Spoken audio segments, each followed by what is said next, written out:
धेरै वर्ष अघि दोलखाको एउटा सानो गाउँको छेउमा घना जंगल थियो। गाउँका मानिसहरू त्यस जंगलमा बेलुकी पछाडि कहिल्यै जान्दैनथे किनभने त्यहाँ एक जादुगरनी बस्छे भन्ने मान्यता थियो। भन्छन् त्यो जादुगरनीको नाम मायरा थियो। उसलाई मानिसहरूले डायन भनेर डराउँथे, तर वास्तवमा मायरा एक सामान्य महिला थिई जसले औषधि बनाउने र बिरामीहरूलाई निको पार्ने काम गर्थी। गाउँलेहरूले उसलाई गलत बुझेका थिए। एक दिन गाउँमा महामारी फैलियो। बच्चा, बुढा, जवान सबै बिरामी परे।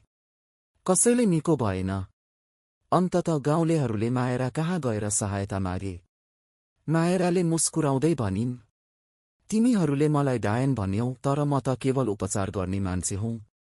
अब म तिमीहरूको ज्यान बचाउँछु। उसले जंगलका जडीबुटी सङ्कलन गरी 3 दिनसम्म आगोको धुवामा औषधि तयार पारिन्। त्यो औषधिले सबै गाउँलेहरूलाई निको बनायो। त्यसपछि गाउँलेहरूले बुझ्न थाले मायरा डायन होइन, देवी समान उपचारक थिई। त्यस दिनदेखि जंगल डरको होइन, आशाको प्रतीक बन्यो।